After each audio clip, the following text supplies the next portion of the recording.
Get ready to unlock the secrets of the most extra crispy fried chicken you've ever tasted. We will share all the tips and tricks that you need to know to take your fried chicken from ordinary to extraordinary. So grab your apron and get ready to become a fried chicken master.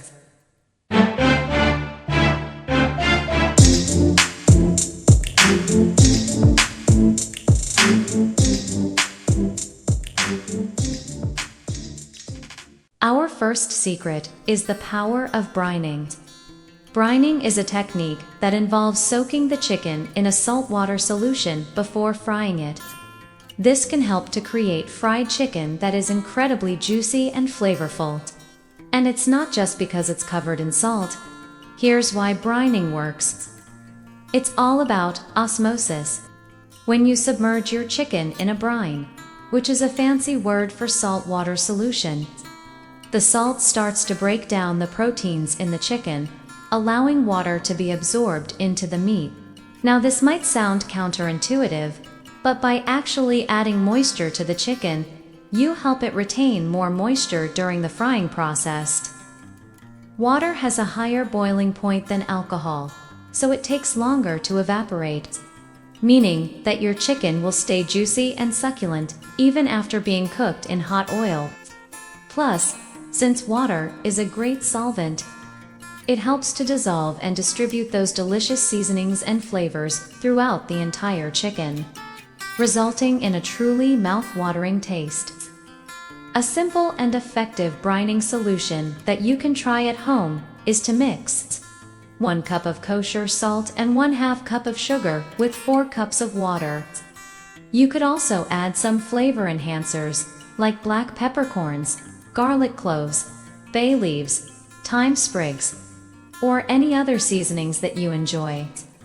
For best results, brine the chicken for at least 2 hours or up to 12 hours. The longer it stays in the brine, the more moisture and flavor it will absorb.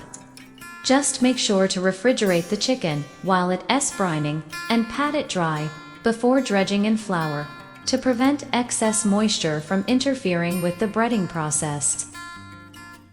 And now let's move on to our next tip, which is the magic of double dipping. Double dipping is a technique that involves dipping the chicken in flour and then in a batter before frying. This can help to create an ultra crispy outer layer, while keeping the inside nice and juicy. First, you want to coat the chicken in flour and then dip it in the batter. After that, you're going to fry it until golden brown and cooked through. Let me explain the science behind this technique.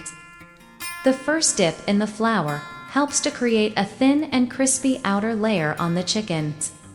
The flour adheres to the surface of the chicken, and when fried, it creates a light and airy crust that's full of flavor. The second dip in the batter adds a thicker layer of coating, which helps to lock in the moisture and keep the chicken from drying out.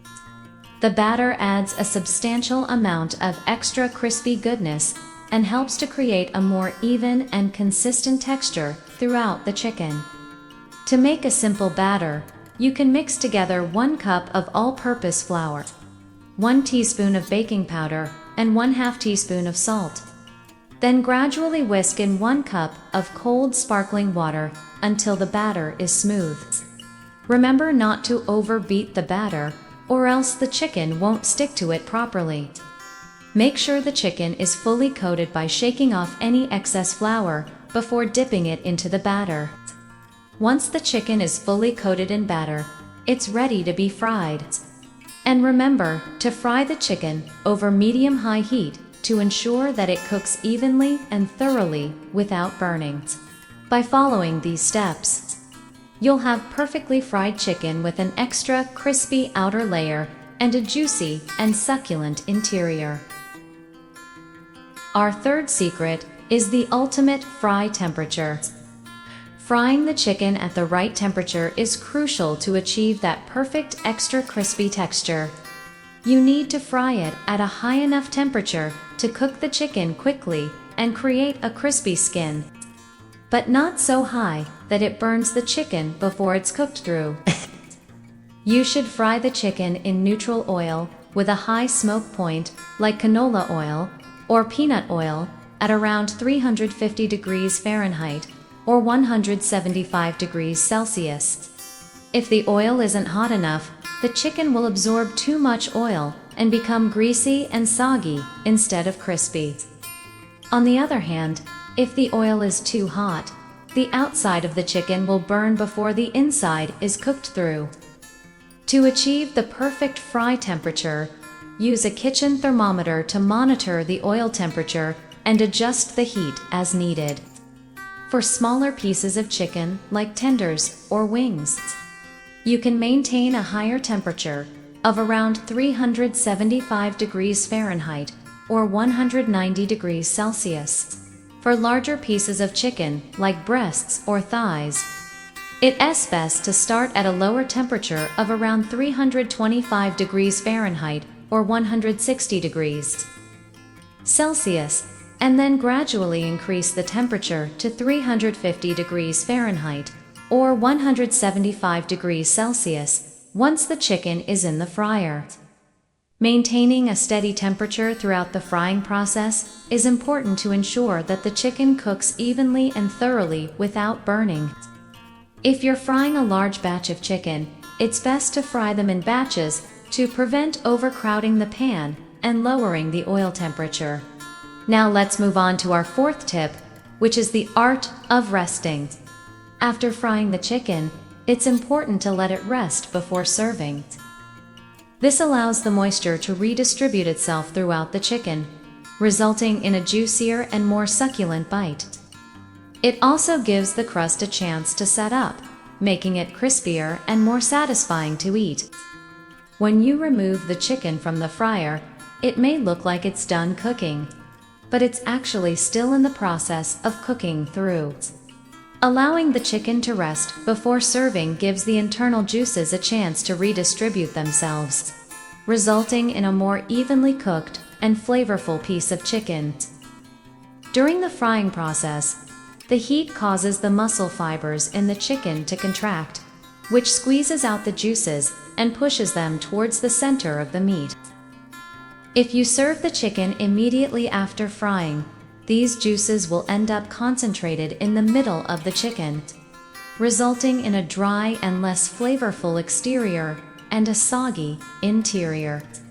However, if you allow the chicken to rest, the muscle fibers relax and the juices are reabsorbed throughout the meat, resulting in a more evenly cooked and succulent piece of chicken. Another benefit of resting the fried chicken is that it allows the crust to set up.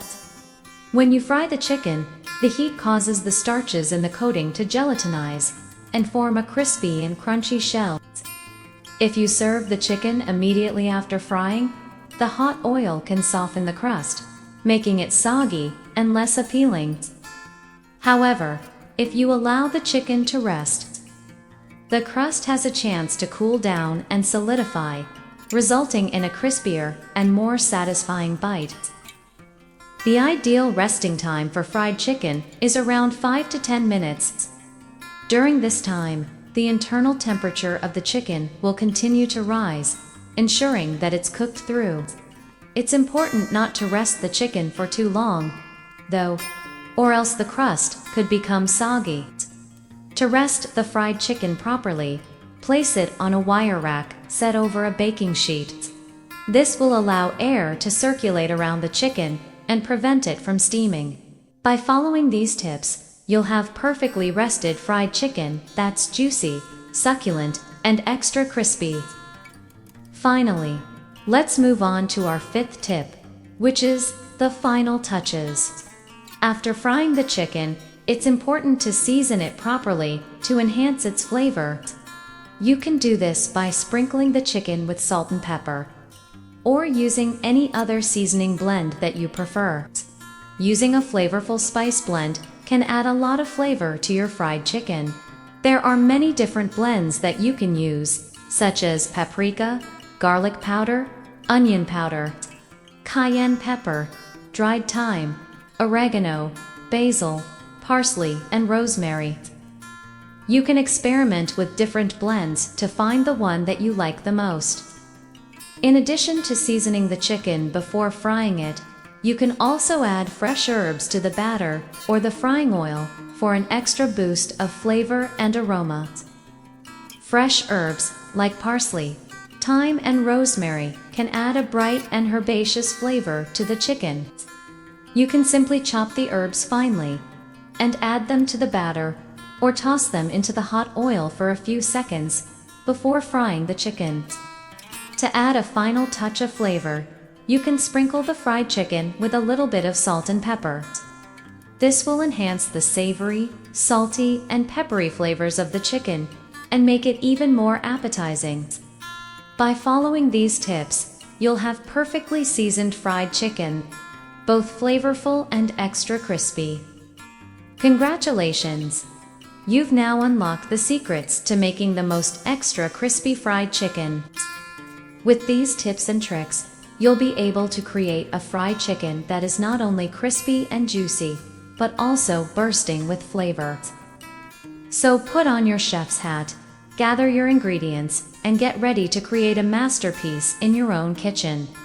Don't forget to like and subscribe for more cooking tips and recipes. Thanks for watching and happy frying!